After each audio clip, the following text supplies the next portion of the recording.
Are we good to go? Yeah?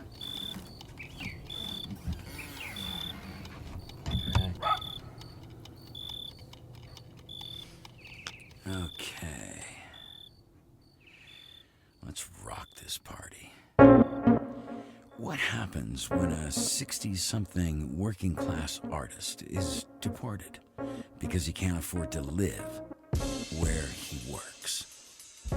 This is his adventure and metanoia of escaping a greedy, gentrified metropolis for the loving arms of paradise. Welcome back for another episode of Hollywood in Hollywild. I'm Dave Thomas, and I'm the king of wishful thinking. And this is the third episode of the podcast series Hollywood in Hollywild. And today's episode is titled Time Equals Vision.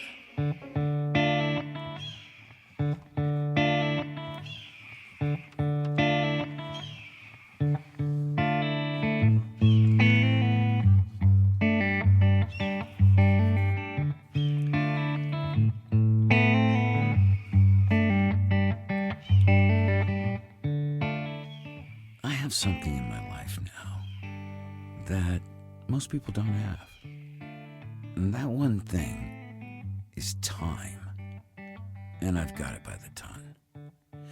Yesterday, I was gathering wood in the late afternoon. The light was dimming rapidly, as it always does after the golden hour.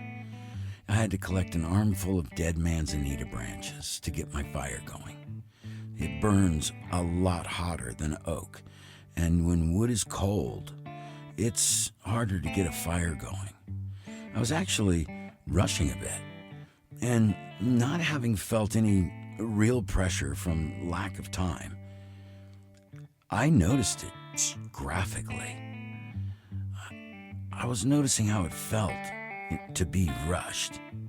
To be honest, I was a little sick, and I was running a little low on energy, but yeah, I still noticed time in a new way. Time is a remarkable luxury. I never realized what it meant to have so much, and it makes me feel rich. Everything takes an inordinate amount of time in the city. Out here in the country, though, I've realized that lack of time has always been an issue for me. And not having enough of anything is a feeling we, the 99%, all share. I remember adding up my lost time in Los Angeles. The figure was immense. There were endless time-consuming obstacles. Traffic alone wasted a month and a half of every year. 90 stressful minutes traveling 9 miles, only to be a half an hour late because there was no parking. Moving out of the city to the country, I got all that time lost in traffic and parking back, plus some. I had replaced or fixed everything, and now I had loads of extra time. I wondered what to do now that I finally felt safe from another house expense. So mostly, I just stared at nature's wonders like a man on a morphine drip.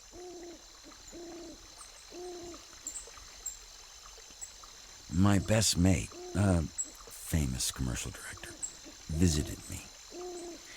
We took in the local sights, walked through town, and had dinner. And when we got back, he looked up at the clear night sky and he said to me, "Your view is up. It's not out." And I chuckled. My friend who had filmed on 6 continents and who had seen everything was literally starstruck by the Milky Way. And he asked me, why was it white? And I said, that's why they call it the Milky Way. Yeah, we stood quietly for a long time after that, just staring straight up. And then he said to me, in dreamlike tones, "This place is amazing. Dude, you should write a blog. It could be your ticket to the art center."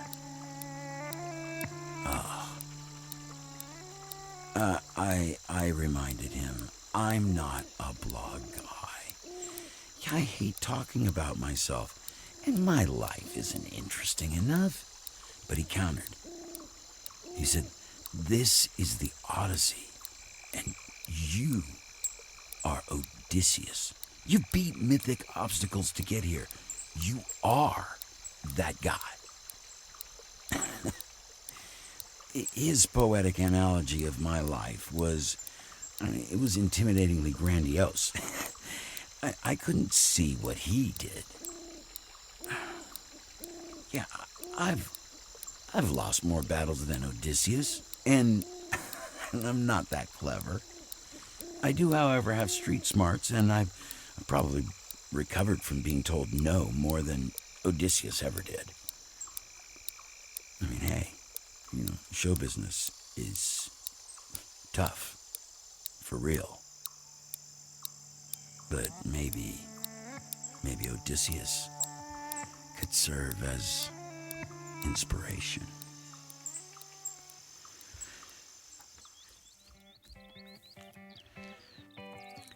I have freely shared my considerable voiceover knowledge with PEN America, a well-known not-for-profit organization helping writers of color with no connections or money get a chance at success. Now, for dozens of years, I've shared my performing tricks with new writers in this really one-of-a-kind program. And I help them see the real picture, and I teach them how to work with microphones, and I share simple, persuasive speaking techniques so they can better read their writing, because good reads sell books. I love helping people. I mean, nothing makes me feel that kind of good. And I've made hundreds of writer friends from my work with PEN. I helped one writer read her work so well, her favorite publisher came backstage afterwards and offered to publish her work. First-time writer. What I teach works for writers. And, ironically, even though I've helped so many writers, I've never considered myself one. But a visit to LA triggered a series of events that set me on a new path of creativity once I returned to my country sanctuary. PEN America invited me to LA for an event held at LACE, Los Angeles Contemporary Exhibitions, that hosted this year's new PEN EV Fellows' first public readings. The writing community of Los Angeles takes new writers seriously, and this event is always a packed house. I'm one of many who are annually introduced to the community as a mentor who, over the course of the next 8 months, will help guide these new writers' careers. The day before leaving, I cracked a molar right through the nerve. At first, the pain was dull, so I ignored it. But the next morning, my on-demand hot water heater broke. I had installed it 6 months earlier to replace an inefficient tank water heater, and now it had to be replaced. But I also had to be in LA for the PEN event and for weed, and I missed all my friends, and I really needed a few hugs. Yeah, I was short on time, and I started rushing.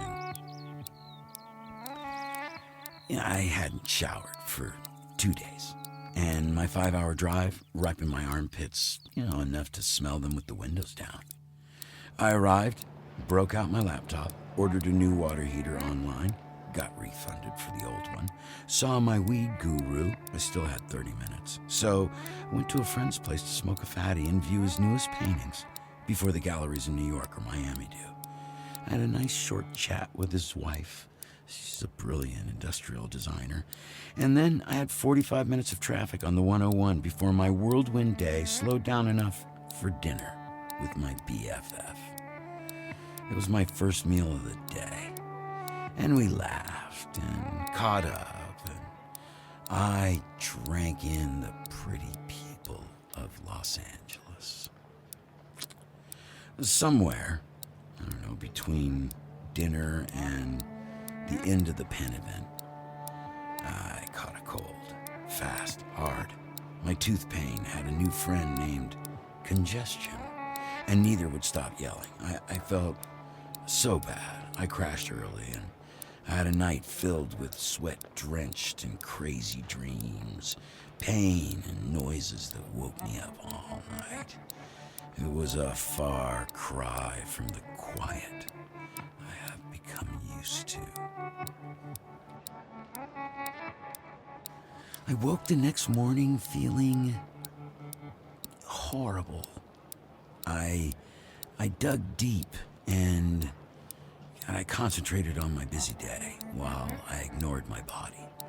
I could rest at home after I replaced the water heater. Meetings complete, I stopped to see a famous photographer friend for camera advice and to check out his new house. He showed me how to configure the super goddammit camera he recommended to document Hollywood in Hollywild. So, well, after that, I was done in LA. I could leave. Everything was numb but my tooth. And I sat quietly in my car, for the first time in a day and a half. And I wondered if I had the strength to make it home. 30 hectic hours of 30 million people in LA had stressed me out. Once I got back to my ranch, I realized I was sick and alone, and I had no help. I had no energy or money to pay the 3 subcontractors it would take to install my new lunchbox-sized water heater. My clogged and painful ears and sinuses were like singing harmonies underneath my tooth solos.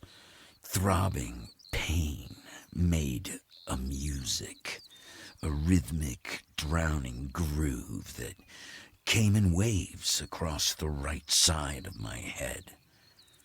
Sleep and bed was my only option.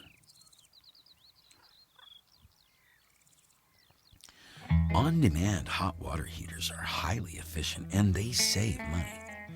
You could take an all-day shower, which is impossible with a tank water heater. But dropping one in is no easy job. It takes 3 trades: carpentry, electrical, and plumbing. It needs 240-volt connections, the water main shut off, plumbing work, bleeding of lines. I was doing this by myself and in considerable pain. I managed to install it in 2 hours. Adjusted the temperature, a few degrees above my burning fever. Cut firewood, carried it inside, made a fire.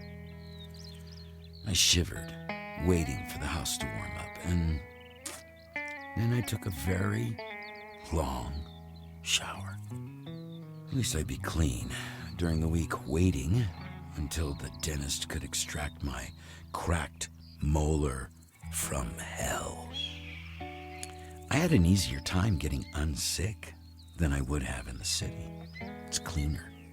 And I believe looking at pretty scenery shortened my recovery time, which gave me more time to create this blog, my writing, photography, my voiceover work, work on the art colony, etc., etc., etc. I'm getting twice as much done in half the time, and I still see the seasons change. Hopefully, this blog will interest the world in my vision for an art center on my ranch. A creative camp for artists working to change the world while they play at living in it. A sustainable, self-powered gathering place where the creatives can experience what I've discovered here, which is, time and vision. Whoa. Just hang on a second. I have to be honest. I need the art center for me as much as everyone else needs it for themselves. I need to be around other artists to create what I produce now, which is a collaboration of multi-diverse disciplines. It's a part of my tool bag and how I've made so many diverse artworks in the last few years. Artists never really know what they'll create with their process. It may come in 5 years. It may come in 10, 20, 30, 50 years. Who knows? I'm still working. I've never felt close to the one artwork. And besides, history will decide what it is without me. That kind of sucks. Okay, I'm sorry. Take me back home, Eric. I'll continue to have to go to LA, and it's always going to be crazy. But each trip and subsequent return to the countryside expands my perspective. And it's about the journey, not the destination. And I'm pretty groovy with that. That suits me just fine.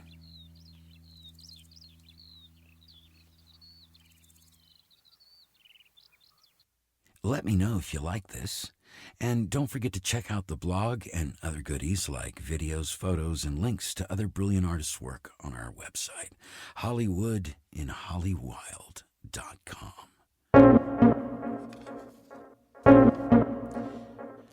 I'm Dave Thomas, and this show was only possible because of the contributions made by the following brilliant artists. Mr. Joe Rudd for the open and close music, Mr. Eric Skirmohorn for brilliant guitar work, and Mr. Simon Cole for perspective. And, of course, thanks to you for tuning in. That was a good show. I like that.